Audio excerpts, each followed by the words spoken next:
that was awesome, wasn't it? A time of physical refreshing and topped by the most important thing, spiritual refreshment and worship. Do you feel encouraged? And you feel refreshed? Good. Father, we thank you so much for how our morning has started with you. Boy, we wouldn't trade it for a minute. We're so thankful to be here. Father, let it rain. Open the floodgates of heaven. Send your Holy Spirit right now to minister to us. That part of you that can indwell us, that can teach us, that can guide us, that can encourage us. You have not left us alone. You have left your helper to come alongside us, the Holy Spirit, through our belief in Jesus, through our receiving of his gift of his life for ours on the cross. And we're so grateful. And Father, right now, as we open up this living word, this word that is alive and active, this word that is physically alive and causes us to think, and spiritually alive and cuts all the way through to the bone and marrow, to spirit and truth. Father, open the floodgates of heaven and let your Spirit rain down on us today. Help us to be open vessels for you. And we thank you for what you're going to do through your word. Empty ourselves from out of who we think we are and allow us to receive all of who you are this morning. In Jesus' name, amen.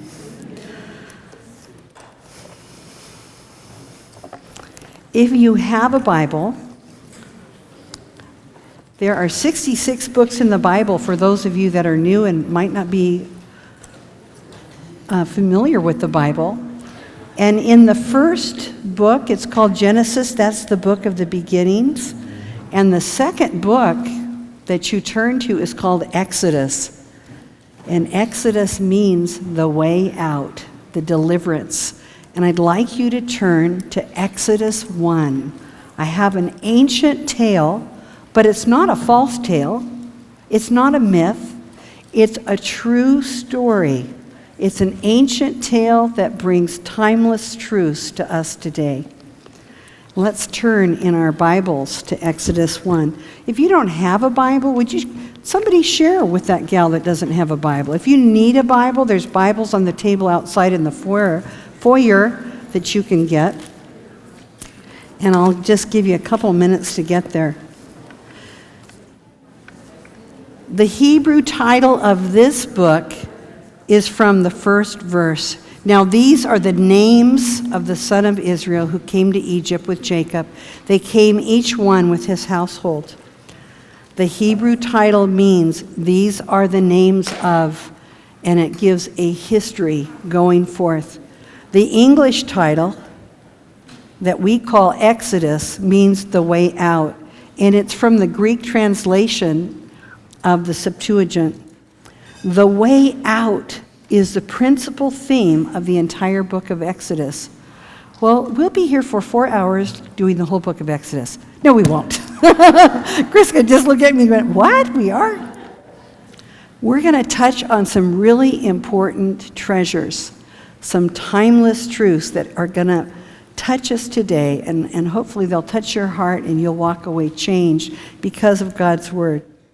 We're going to be learning about a man that we find was wandering out in the fields. He was along the western side of the Sinai Peninsula in the land of Midian. It was said that he was an educated man, that he'd grown up in the courts of Pharaoh. He was an eyewitness of a remarkable exodus of possibly 2 million people that came out of Egypt back to a land that God promised them hundreds and hundreds of years before. He was a man that was acquainted with the crops, with the education, with the social mores, with the culture of Egypt, and yet he had gone to the land of the Midianites. The book has a theme of deliverance. The book has a theme of the way out. and it records so many interesting facts. But we're going to touch on a small part, and then later, read on. Make this your reading for this month. Go back and take a look at all the other chapters and let it speak to you. In this book, you're going to hear about the birth of the nation of Israel. There was a giving of the law that was given remarkably by God himself to the people. You'll hear about ritual worship. You'll hear the revelation of God's new name. For the first time ever, this new name was spoken and said. That's out of Exodus 3. You're going to find out that God was a judge of his own people. He expected things from his people. He had guidelines, he had boundaries, but he also had love, that foundation of love that we know so well. The most favorite passages that people find in the book of Exodus are, of course, most of you know, the 10 Commandments, right? That comes out of the book of Exodus. Maybe you heard of the crossing of the Red Sea. But we also find out that there was a very important man that God used that ended up writing this book, this Exodus, and his name was Moses. And Moses was out in the middle of the desert, tending sheep. He'd taken a wife named Zipporah, and he was living with his father-in-law named Jethro. So I'm going to fast forward, and you don't need to go there yet. I'm going to go to Exodus 4 and just read a little bit, Exodus 3, Now Moses was pasturing the flock of Jethro, his father-in-law, the priest of Midian. And he led the flock to the west side of the wilderness and came to Horeb, the mountain of the Lord. And the angel of the Lord appeared to him in a blazing fire from the midst of a bush. Imagine being out at the monument, and all of a sudden, one of the creote plants catches on fire, or one of the Joshua trees, and it begins to burn. And you think, wow, spontaneous combustion. This is exciting. You're looking around to tell someone, but there's only sheep. And so you're waiting for the fire to die out, and the fire does not die out. It does not consume the bush. It keeps on burning. It keeps on going. And you're thinking, well, this is remarkable. I wonder if this is some new type of plant, that's fueling energy. I mean, what's going on out here? This is pretty incredible. And so you draw near. And as you draw near and as you become curious, you hear a voice. The angel of the Lord appeared to him in a blazing fire from the midst of a bush. And he looked. Some of us would be hiding our faces and running the other way. Forget the sheep. I'm gone. I'm going to go back to the shepherd's fold. But the bush kept burning, and the bush was not consumed. Moses said, I'm going to turn aside and see this marvelous sight. I'm going to stop following the sheep. I'm going to stop tending. I'm going to stop running after the ones that get away and try to bring them back with my shepherd's crook. And when God saw that he turned aside to look, that he turned to take a look, that he paused, that he allowed his life to be interrupted, he spoke. And God called to him from the midst of the bush and said, Moses, Moses. And he said, I'm out of here. No, he didn't. He said, here I am. That would have been me saying, I'm out of here. There's a bush burning out in the middle of the desert. I'm all by myself with the sheep. Maybe I've got sunstroke. I'm seeing a bush that keeps burning. It won't die out. And I draw near to it. I stop. I pause. I shouldn't have stopped. Now all of a sudden, the bush is speaking to me. I'm hallucinating. Something's going on. But he didn't. He stopped. He allowed his life to be interrupted, and he drew near. And when he paused in life, from the busyness of his job as a shepherd, God spoke. What a picture for us today. We get busy. Busy with good things. Busy with the things that we need to be responsible for. But God so desires to have a pause in our life. He'd like to talk with us. He'd like to speak with you. And perhaps you've been like Moses, where you've stopped, and you've paused and you've listened. And then maybe you got terrified with what you heard, and you were like, okay, now I'm out of here. I shouldn't have stopped. I don't want to hear this. I want to move on my way. But Moses stopped, and God said, Moses, and he said, here I am. And then he said, don't come near. Remove your sandals from your feet, for the place on which you are standing is holy ground. Has anybody walked on any of the sand or the trails out here this summer barefoot? I'm just thinking that was a big step for him to take off his sandals. After he'd already seen a burning bush and heard God speaking to him. Now he's asked to draw near further and to remove his sandals. And God says, you are on holy ground. And he also said, I am the God of your father. He identified himself. The God of Abraham, the God of Isaac, the God of Jacob. And he just kept going back in the chronology so that maybe Moses would become accustomed or become familiar or have a moment of remembrance of who he was. For it wasn't always that Moses had heard about God.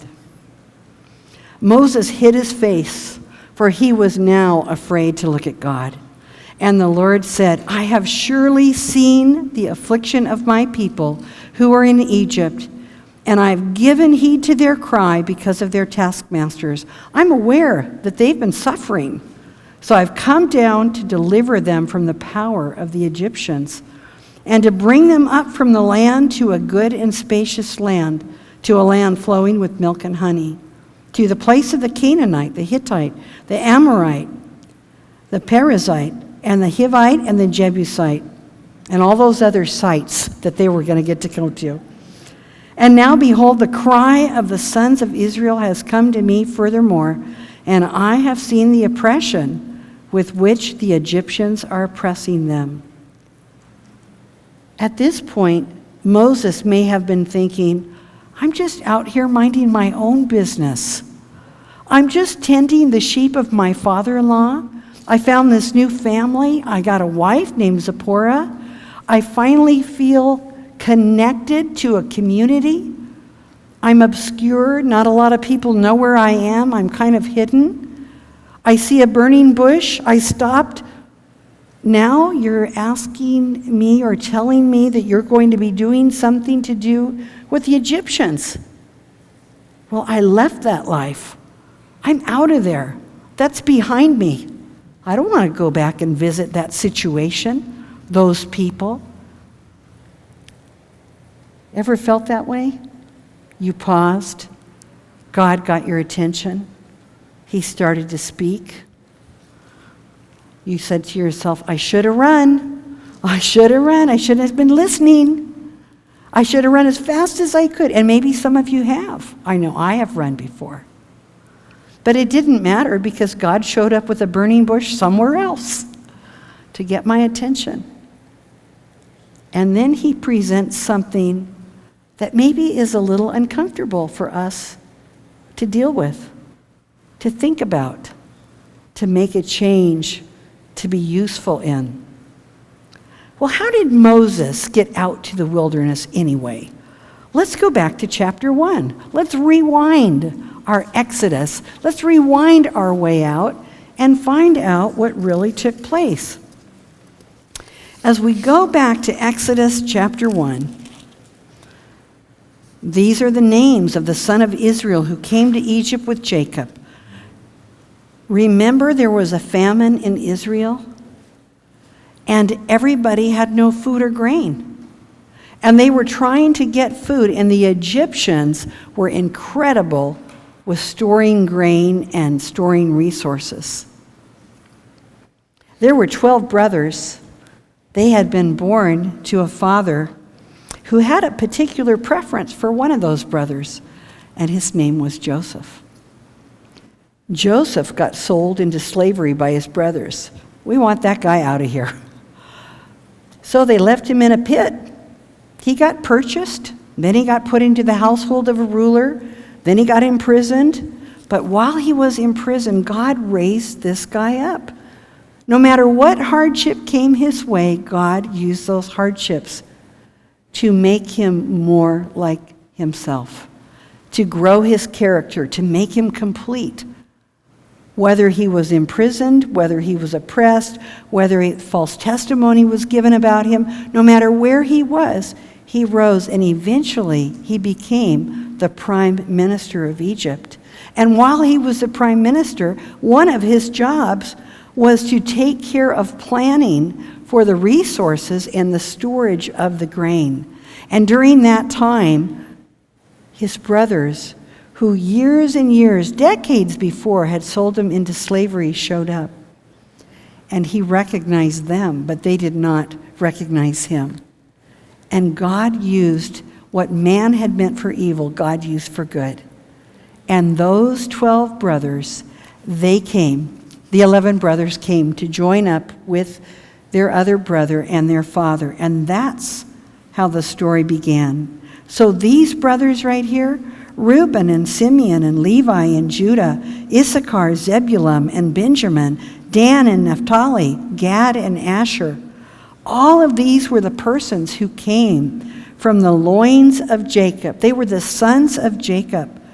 They were 70 in number, but Joseph, as I said before, was already in Egypt. These brothers eventually died. Joseph died, Jacob died. A whole generation of people died. But out of these 70 people from Israel, God began to multiply them and make them strong. A new king rose over Egypt who did not know Joseph.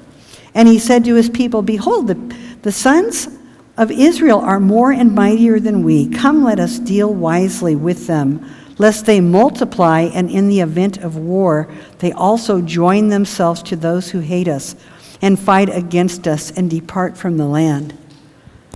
Joseph had furthered the resources and the riches of Egypt. But now as the Israelites multiplied, and with these other 11 brothers, there were 12 tribes, and their households grew to become a tribe. Now the Egyptians felt threatened by their planning, by their goodness, by their multiplication, by their hard work. And all of a sudden they decided, these guys have got way too much power. We need to take the power back ourselves. Come, let us deal wisely with them, lest they multiply, and in the event of war they join themselves to those who hate us and fight against us and depart from the land. So the rulers, and they're not sure if it was either Amenhotep or Tutmosis who was the king at that time. There's some arbitration over which king it was, but those rulers appointed taskmasters to come over the Israelites and to afflict them with hard labor.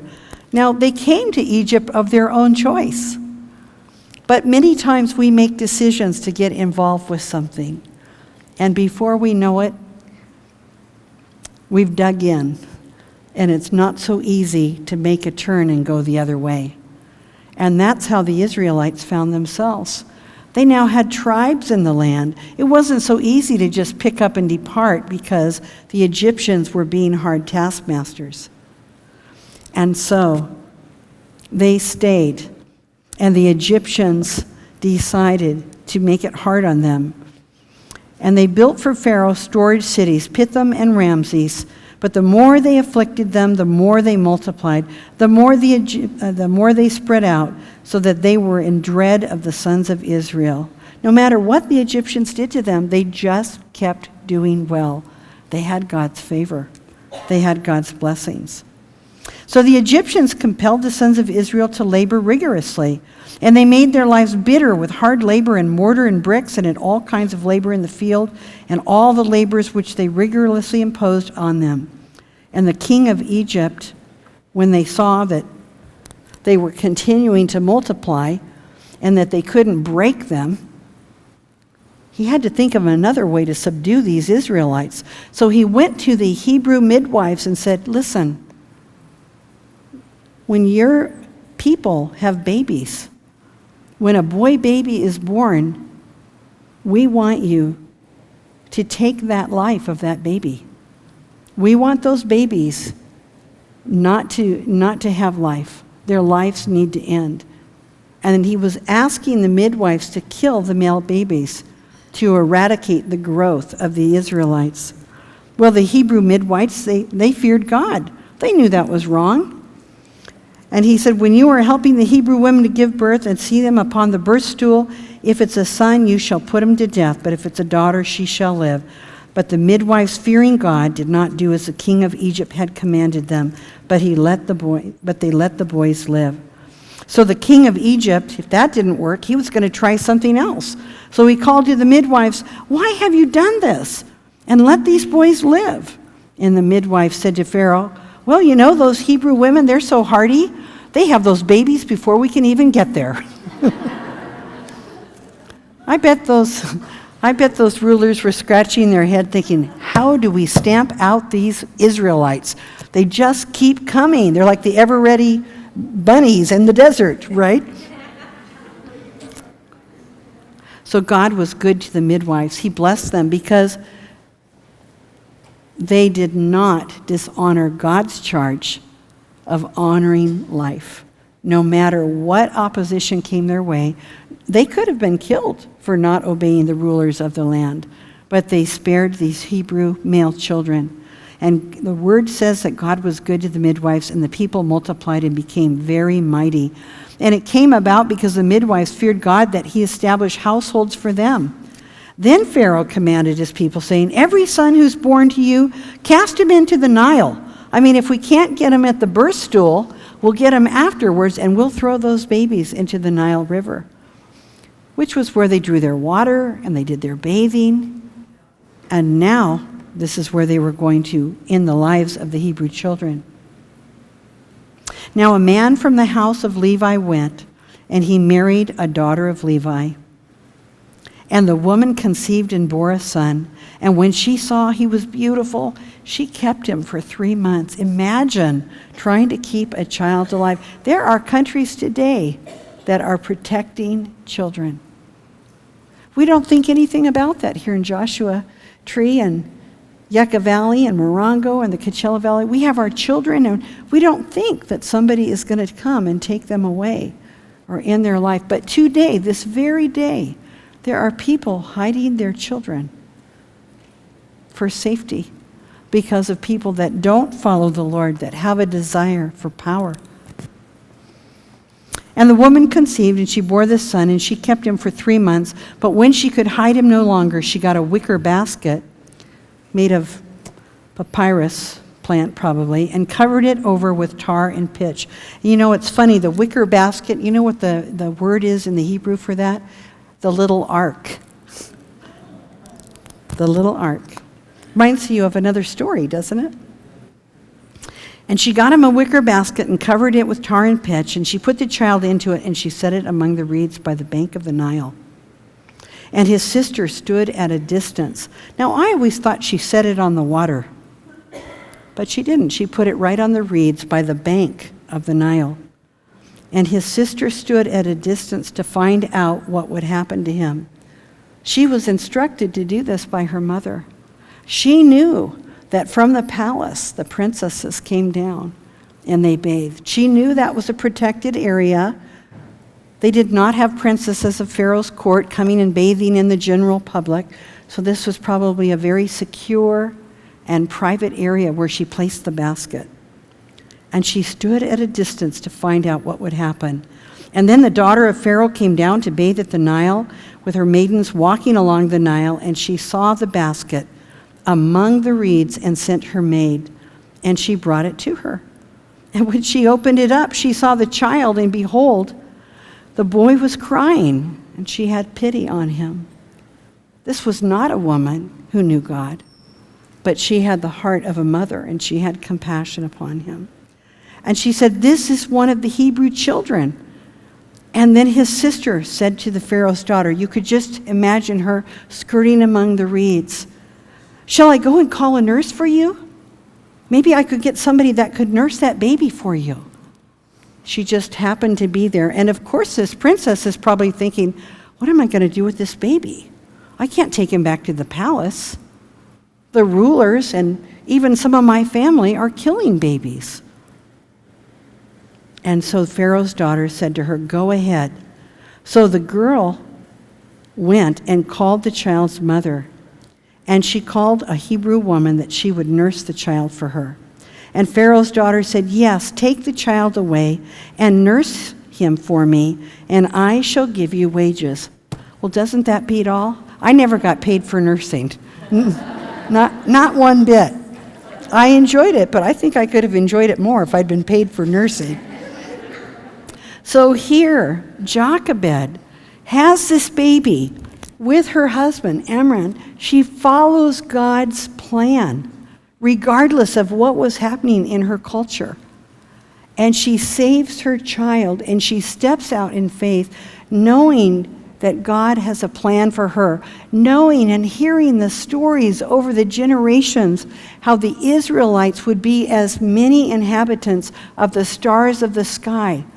She'd heard the stories passed down through the generations that God had made a covenant for his people, the very people that she was, an Israelite, that God had established a promise with them that they would reign and continue to reign for all generations. And in faith, she places her child out in this basket, sends her daughter, and now she's going to get a paycheck back from the Lord for honoring him and taking care of this little one from the palace. Well, the child grew, and she brought him to Pharaoh's daughter. And that was probably at 2 or 3. In those days, children were usually weaned around 2 or 3. And he became part of the household of the Pharaoh. And she named him Moses. Do you wonder what his name was before? She, the Pharaoh's daughter, named him Moses. Not his own mother, but the Pharaoh's daughter. And his name means to draw out. Who would know that this child who was drawn out of the reeds would also be used to draw out and deliver the people from the nation of Israel? And she named him Moses, saying, "I drew him out of the water." Now, it came about in those days when Moses had grown up, about 40, we're going to fast forward. We did our rewind, now we're going forward about 40 years. Moses had grown up. He went out to his brethren. He knew he was different. Have you ever seen a Jewish person and an Egyptian person? They look very different. Imagine he was surrounded by a court full of family that were Egyptian. He was a member of their household, but he looked nothing like them. And he had been, in his early formative years, in the home of people that feared God. And so he went out to those that were his brethren, the other Israelites, and he looked on at their hard labor, and he saw an Egyptian beating a Hebrew, one of the people that he knew was an Israelite, one of the people that might have even been from his tribe, we're not sure, but definitely someone from the nation of Israel, or born to a family from the nation of Israel. So he looked this way, and he looked that, and it makes you wonder, this was premeditated. Had he been having to watch this over a long period of time? He looked and he looked to see if anyone was looking. And he struck the man down and then hid him in the sand. He went out the next day, and behold, 2 Hebrews were fighting with each other, 2 Jewish people, 2 Israelites. And he said to the offender, "Why are you striking this companion?" And he said to him, "Who made you a prince or a judge over us?" And actually, he had been a prince in the court of Pharaoh, hadn't he? But they did not see him as a prince over them. And why was that? One of the reasons was he totally discredited himself by his character and his behavior by striking down the other man. He said, "Who made you a prince or a judge over us? Are you intending to kill me like you killed the Egyptian?" Wow. The Bible says, be sure your sin will find you out, and darn if it doesn't, every time. We can look this way, and we can look that way, and we can feel justified as to why we make decisions that compromise our credibility before God and man. But God knows, and people see, and our sin does find us out. Moses was afraid and said to himself, "Surely the matter has become known." Then Pharaoh heard of the matter, and he tried to kill Moses. But Moses fled from the presence of Pharaoh and settled down into the land of the Midians. And he sat down by a well. Now, do you know what's so incredible about wells in the Old Testament? They weren't just for drawing water. They were for drawing wives. Because the young unmarried women of the day, their job in the family was to come and draw water for the animals and for cleaning and for the household and for cooking.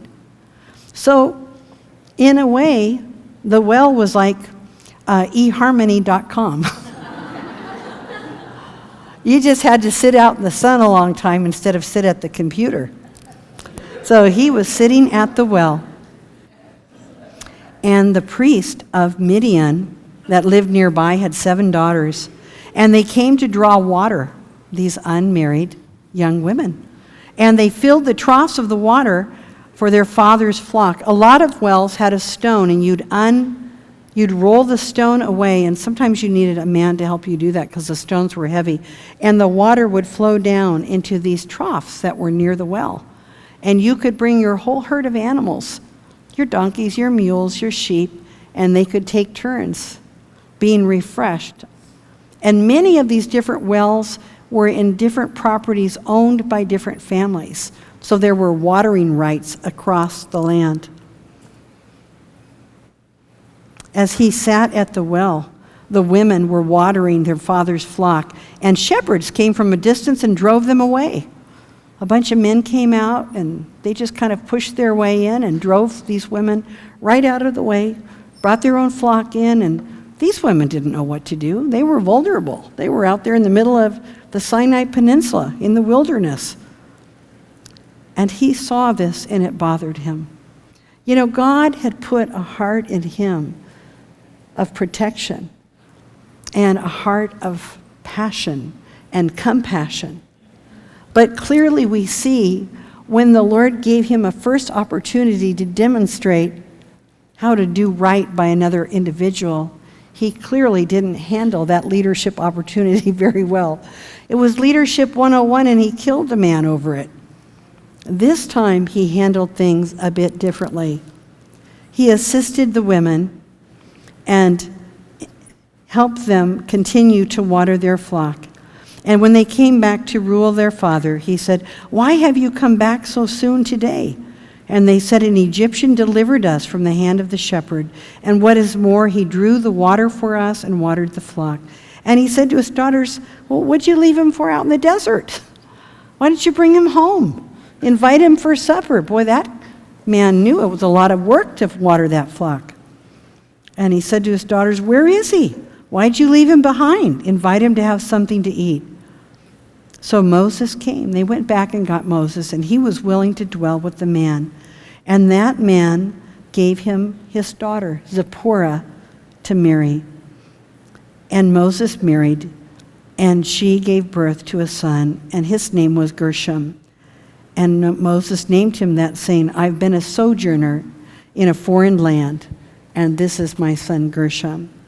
So it came about in the course of these many days that the king of Egypt died, and the sons of Israel sighed because of their bondage. They were stuck. They couldn't get out. They came willingly to get resources and food for their families. They were treated well when Joseph was the prime minister. But as the generations continued, the Egyptians made them often their captives, and they were stuck. They could not leave. And they sighed. And they cried out, and their cry for help became known to the Lord. Their bondage rose up to God, and God heard their groaning, and God remembered.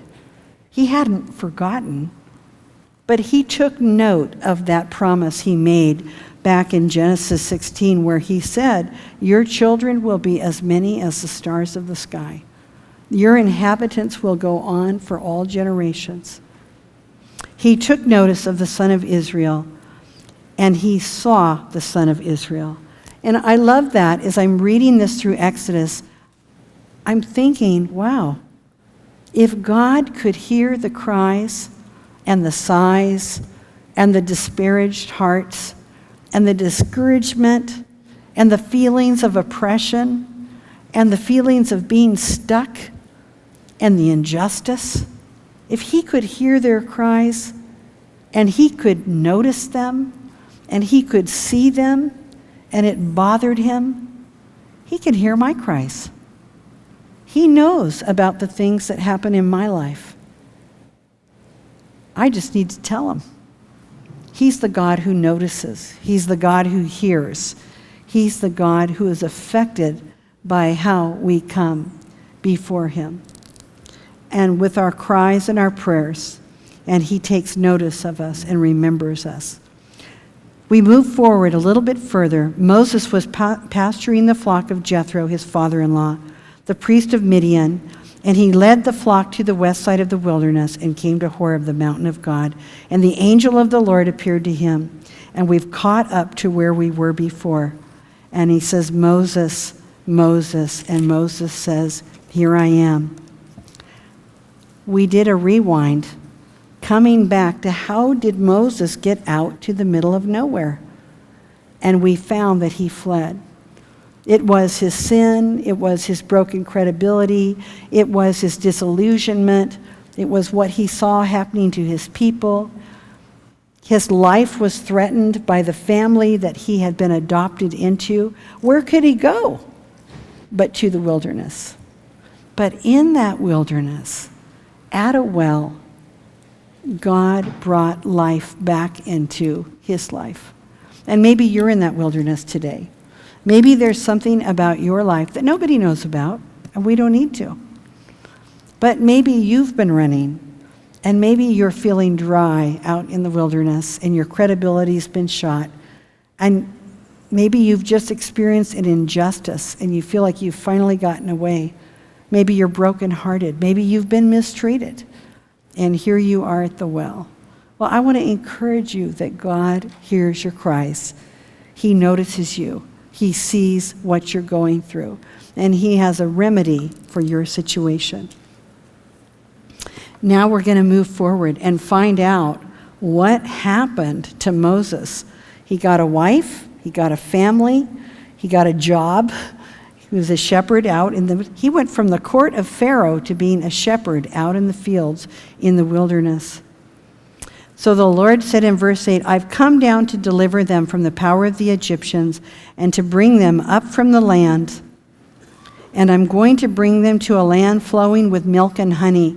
Now, there wasn't literally milk coming up from out of the ground, but there was grazing and there were animals. There were sheep and goats where you would normally get your milk in those days. And there were probably trees with beehives and all that. There was going to be a land that would provide sustenance for the Israelite people. And now, behold, the cry of the sons of Israel has come to me. Furthermore, God mentions it again, I've seen the oppression with which the Egyptians are oppressing them. Therefore, come now, and I'll send you to Pharaoh, so that you may bring my people, the sons of Israel, out of Egypt. Now, wait a minute. He'd left Egypt. I don't think he was so interested in going back there. And God, it's so nice that you notice that they're oppressed. It's so nice that you heard their cry. It's so nice that you took notice of them. But honestly, I've left that. I don't want to have any part of resolving that problem. And here God brings to his attention that not only does he hear their cries, but he wants to use Moses to take care of their affliction through God's power. Therefore, come now. Come here right now. No, it doesn't say that. It says, come now, Moses. Therefore, come now, and I'm going to send you to Pharaoh so that you may bring my people, the sons of Israel, out of Egypt. And Moses says to God, wait a minute, let me think. How many objections can I come up to really quickly? Maybe I forgot the language, or maybe I have a big flock to tend to. You're going to see as we go through the next chapter, he had objection after objection for why he couldn't come alongside with God's plan. Who am I that I should go to the Pharaoh, that I should bring out the sons of Israel out of Egypt? And he said, certainly I will be with you. This is God speaking to him. And this shall be the sign to you that it's I who've sent you. When you have brought the people out of Egypt, you shall worship at this mountain. And then Moses said to God, behold, I'm going to the sons of Israel, and I shall say to them, the God of your fathers has sent me to you. Now that they may say to me, well, what's his name? What shall I say to them? So he starts with, who am I that I could go before Pharaoh? The second thing he presents is, well, who am I supposed to tell them that has sent me? I mean, what is your name anyway? I mean, why would they believe anything I have to say? And this is where we find that God reveals his name, this holy name that was never spoken out of reference. And God said to Moses, I am who I am. And that was the name Yahweh. Thus you shall say to them, the son of Israel, I am who has sent me to you. God's identifying who he is, and then he identifies Moses' mission. And God furthermore said to Moses, now listen, you shall say to the sons of Israel, the Lord your God of the fathers, the God of Abraham, the God of Isaac, the God of Jacob has sent me to you. This is my name forever, the I am who I am name. This is my memorial name to all generations. And here for the first time, we find out about this name, the I am who I am, the memorial name, the name for all generations, the name we know today. Go and gather the elders of Israel together and say to them, the Lord, the God of your fathers, the God of Abraham, Isaac, and Jacob, has appeared to me, saying, I'm indeed concerned about you and what has been done to you in Egypt. So I said, I will bring you out of the affliction of Egypt to the land of the Canaanite, and the Hittite, and the Amorite, and the Perizzite, and the Hivite, and the Jebusite, to a land flowing with milk and honey. And listen, Moses, they're going to listen to you. They're going to pay heed to what you say, and you with the elders of Israel will come to the king of Egypt, and you will say to him, the Lord, the God of the Hebrews, has met with us.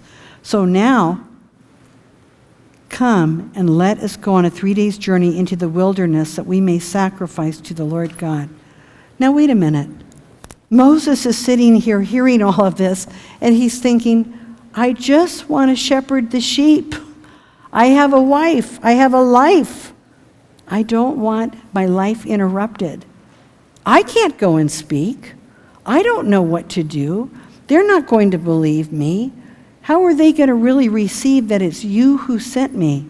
And God not only identifies his name, he identifies the mission, what he wants to tell them, how he wants to have them go and gather the elders of Israel and draw them together.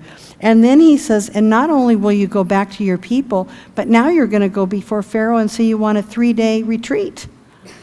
You're going to go and ask for the elders to have permission to leave and go into the wilderness with you. But I know that this king, God says, the king of Egypt, will not permit you to go, except if he does it under compulsion. So I will stretch out my hand, and I will strike Egypt with all kinds of miracles, which I shall do in the midst of it. And after that, he will let you go. And I will grant this people favor in the sight of the Egyptian, and it shall be said that when you go, you will not go empty-handed. Because when you go and you take the people out of Egypt, ask for their silver, ask for their clothing, ask for their gold, and put the clothing on your family members and bring them out. Then Moses answered and said, another objection. Well, what if they don't listen to me or believe me? Or to anything I have to say. For they may say, God hasn't appeared to you. You're that guy that murdered someone. You're that guy who has no credibility. You're a shepherd now. You're no longer in the court of Pharaoh. But the Lord said to him, what's that in your hand? And that, ladies, is the question of the day I want to ask you. What's that in your hand? What is it that God has put in your hand that he's going to call you to use? What's that in your hand? You have a talent, a skill, a gift? Are you a hugging healer like Carla? Are you an artisan, an accountant? Do you love to cook? You love to sew? You love to heal people through medical intervention? You love music or worship? Are you business-oriented? Do you have a way with words or math? Are you a teacher, a writer? Do you love law and justice? What has God put in your hand? In Philippians, the writer of Philippians is the Apostle Paul, and he says, lay hold of that which you've been laid hold of in Christ Jesus. Paul discovered that every single person, God has laid hold of us for a reason. Lay hold of that for which you've been laid hold of. Check out Philippians 2 and Philippians 3 in the New Testament and think about and find, what is it that God has laid hold of me for? And here he is with Moses. What is that that's in your hand? And Moses looks at his hand. Well, of course, he's a shepherd. What does he have? A staff. A shepherd's staff with a crook in it. You know, those staffs were pretty incredible. You could beat back a lion or a bear with the other end of it. You could hook and rescue a sheep that was maybe going to go into a treacherous pathway. You could lift someone up that had fallen between the rocks, because the goat and sheep like to get down off of the pasture area, especially the goats, and go into the rocks. And you could pull them back in. It was a tool, but it could be a weapon of safety. It could be a tool of preservation. So he looks in his hand and he goes, well, I've got a staff. He had his own hand and he had a staff. And he said to him, throw it on the ground. So he throws it on the ground and it becomes a serpent. And Moses fled from it. That's not a far stretch for us to imagine holding on to something and throwing it on the ground and then looking at what God turned into a snake and wanting to run away. The burning bush was not enough for Moses. Now he has to deal with a snake. But God speaks to him. Pick that snake up. Now, before I go on, I have to tell you there's a woman in here that likes snakes and reptiles. Her name is Gina Black. She's right there. I was in a truck going to see a patient. And when I go out into the desert to see patients, I go off-roading because many of my patients don't have roads to their homes. So I go in a pickup truck. And this particular day, we gave Gina a ride up, and she was with us. And she didn't go to the appointment with me, but she stayed in the truck. And I couldn't get across the road because there was a large snake across this sand dirt pathway. And it looked like kind of a snake you shouldn't run over. It looked like a good snake. She was sure to tell me that very assuredly. That's a good snake. Don't run over that snake, to my husband and I. And my husband went back and forth in the truck, and that snake would not move to save its life. He didn't know I had a medical appointment to go to. He just decided he was going to stay on the path. And Gina gets out and goes up to the snake, and here, little snake. She pats the back of the snake. The snake does not move. I'm looking out the window, watching her. Get back in the truck, quick. She grabs that snake by the tail, and my husband and I, we both went like this. And she lovingly places it over in the bushes. But most of us, if we had a staff in our hand and God had us throw down our staff and our staff falls on the ground and it's a serpent, we're going to jump back and we are out of there. That's enough, God. It's enough that you're talking about Egypt. Now you're sending something that really is scaring me. And then he says, pick it up. Grab it by its tail. Interesting that Moses responded and grabbed it. You know, God asks us sometimes to step out, and it's scary. Step out. Do something unfamiliar. Do something uncomfortable. And then he asks us to go to the next step. And we probably haven't been grabbing snake tails, but maybe we've been asked to step out and try things that make us nervous or uncomfortable or really unfamiliar. And he said, stretch out your hand. And he caught it, and it became a staff again in his hand. Do this so that they may believe the Lord your God of your fathers, the God of Abraham, the God of Isaac, the God of Jacob has appeared to you. And the Lord furthermore said to him, now put your hand into your bosom. So he put his hand onto his bosom, his chest, and when he took it out, behold, his hand was leprous like snow. And then he said, put your hand back into your bosom again. And he put his hand back into his bosom again. And when he took it out of his bosom, behold, it was restored like the rest of his flesh. And it came about that if they don't believe you the first time, when you throw down the staff and it becomes a snake, for sure they'll believe you the second time when you do this with your hand. But it shall be that if they will not believe even these two signs, or heed what you say, then you shall take water from the Nile and pour it onto the dry ground, and the water will become blood on the ground. Over the next 6 or 7 chapters, God told Moses different things that he was going to be doing to deliver the people of Egypt. Moses, in obedience, responded. He took the very thing he had in his hand, and he went before Pharaoh. He was afraid, but God told him that he would be with him, and he made that promise. And I want to read to you a couple of things that when he went before Pharaoh, his staff became a serpent, and it swallowed up the sorcerer's staffs. The water of the Nile turned to blood when it was struck with the staff, and all the water sources in Egypt turned to blood. There were other plagues that came when Pharaoh refused to release the Israelite people out and to be delivered by Moses from their land. Moses went again and again and again and again and again. There was plague after plague after plague. 10 different times things happened and plagues occurred. Moses obeyed God's direction. Despite the obstacles, despite the circumstances, despite the situation that he could come under, he could be punished, maybe he'd be in prison, but he stepped out. He took what he had in his hand. Frogs came up out of all the water sources to plague the land when he stretched his staff. Gnats throughout the land came all around when the staff was struck the dust of the earth. Gnats were on animals and people. Swarms of insects came. Disease came upon the livestock. Boils came upon men and beasts. Hail, huge hailstones that would kill anything that was outside, men, animals, plants. Lightning. Locusts came and destroyed all the plants and trees. Darkness, plague, so that they could not even see one another.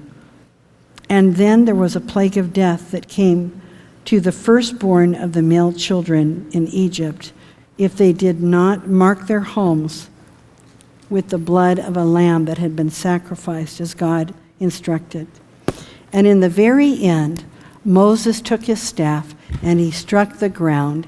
And as the Egyptians released the Israelites out of total dismay and finally realizing that God was in control of the situation, as they ran out with Moses and came to the Red Sea, which seemed like an impassable situation, once again, Moses took what was in his hand and he struck the ground.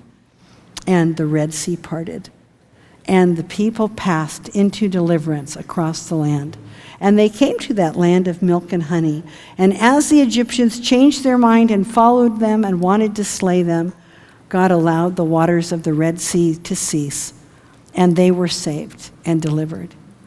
Why am I talking about Exodus today?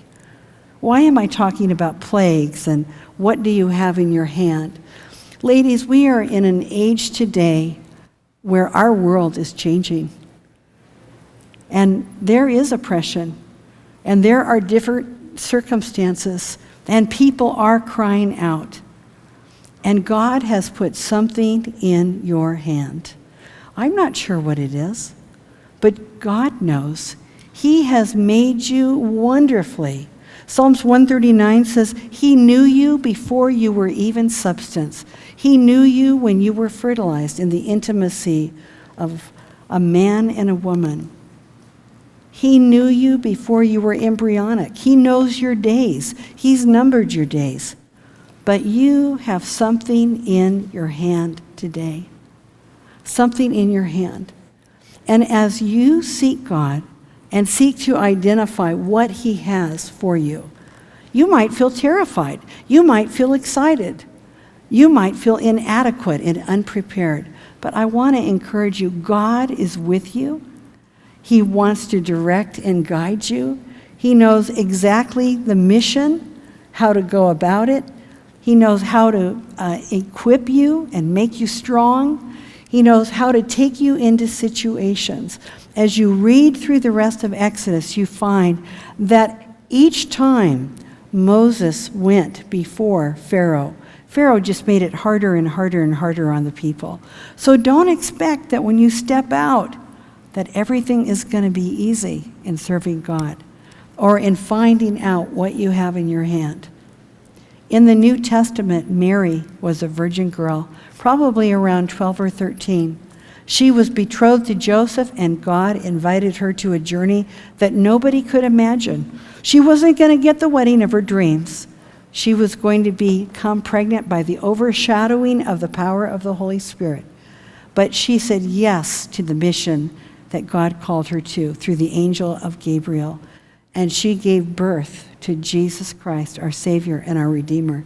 Lydia was the seller of purple. Mary Magdalene was a woman that had 7 demons that were cast out. She lived on the seacoast of Magdala, and it has been said that Mary Magdala was one of several women that helped finance Jesus and the 12 disciples' ministries.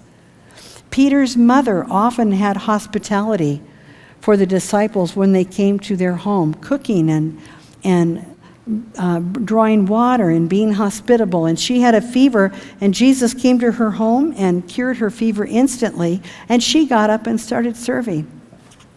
There are countless women in Scripture, Deborah and Abigail and Mary and Martha, and over and over and over again, you're going to find women that God had placed something in their hand.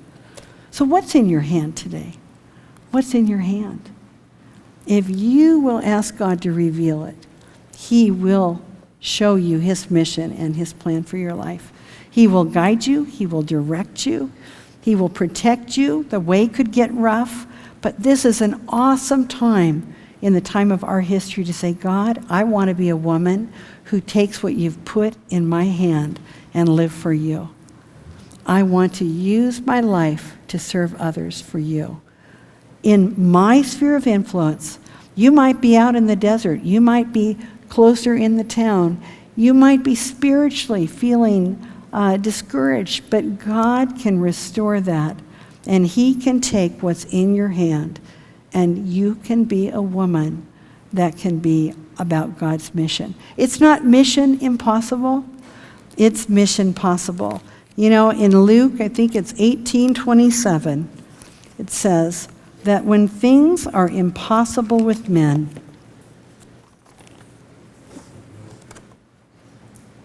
but when things are impossible with men, they're possible with God. Ladies, we're about mission possible with the Lord in our lives. And today we have a chance to be world changers. Here was Moses. He had a shepherd's crook, and he delivered the nation of Israel because he was willing and he was able. You had a wonderful lunch today, didn't you? Yeah. I wish I could say I made all that lunch, but I didn't. There were people that were cutting bread and pouring dipping oils into bowls and decorating tables and cooking chicken and organizing, and people that were purchasing the food and buying supplies for your paper. All of these people, God was using what they had in their hand. There is a gal here today that is a shepherdess. Where is she? Tammy? Where's Tammy? Oh, there she is. Raise your hand high. Tammy is a shepherdess. Tammy, can I have permission to share a little bit about what you shared last week? About the goats and everything? So last week, we were making the props for VBS, and I'm going to conclude with this story. And I sent a text message out for different people to come and help. And Tammy shows up. Tammy had just gotten out of the hospital. When she got out of the hospital, she went home, and some of her goats and her chickens had been killed or maimed. So she came home to a slaughter. It was horrible. She lives up on the mesa. And then she had just gotten out of the hospital. And then she had a car wreck. And then. And she showed up to help design and build those props, those beautiful props for VBS. Weren't they something? There were all these people that did different things. Their hands came together to do different things. They took what God put in their hand. And some of them said, I've never done this before. I don't know what to do, but I'm willing. I had one lady that's worked for the Park District for 20-some years, 30 years, and she said, I've taken vacation time. I don't know what I can do for you, but I am here. And I have asked God, show me how to use my hands for you. Make my hands available for you. So when Tammy shows up, I could tell something had happened, and we began to talk, and she began to weep, and she said, I am weary. Well, I'd be weary too. She just got out of the hospital. She a really difficult situation happened, and pray for Tammy. Tammy has a brain tumor, and they're trying to work through that. She's our sister. Remember her. And she showed up. Car wreck, hospitalization, animals dying at her property, animals she's sewing up and nursing back to health, car wreck. And you know what she said? I read a verse that told me that I would find rest in the Lord in serving him. Well, Moses found rest. He found God's calling. He took what was in his hand. He made mission possible because of what God did through him. Thank you, ladies, for giving me your time today. I hope that you'll go away today and think about what's in my hand. What can I offer to God? How can I serve God by serving others? And if you have any ideas or interests, or you want to be part of serving someone, or God's put something on your heart, tell Gerald, tell Meryl Lee, tell me. We'd be happy to help you get connected. This beautiful vase right here was broken. Moses was broken. And God rebuilt his life and gave him family and gave him purpose and gave him destiny. And God used a broken man to bring out the nation of Israel out of captivity. Tammy, our shepherdess, she started coming here a year ago. And in 1 year, she began doing things like this. These were broken. Isn't this beautiful? And she soldered the broken pieces. Here's another one. Tammy will be designing our centerpieces for our retreat. These are vessels. We're going to be chosen vessels at our retreat. But out of brokenness, God doesn't look at your brokenness and say, oh, she's broken. She can't do anything. God says, what do you have in your hand? And then look what he can do. Let's pray. Father God, you are the one who has created us, the one who has restored us, the one who has redeemed us through the power of Jesus, and we are so grateful. Thank you that our lives are not mission impossible, but mission possible. Thank you that you will show us our destiny, our talent, our gifting, our abilities. Lord, right now, we would just ask that you would take these humble hands. We are your earthen jars of clay. Actually, we're like cracked pots. We're potsherds. We don't know where to go. But you have a design, a destiny, a direction, and a plan for our life. And today, we submit ourselves to you. Thank you for what you're going to do in our lives. And Father, may we do as John said. We must decrease and you must increase. empty ourselves of what we think we are and allow you to indwell us with who you've made us to be. And may we live for you. In Jesus' name, amen. Thank you all for coming.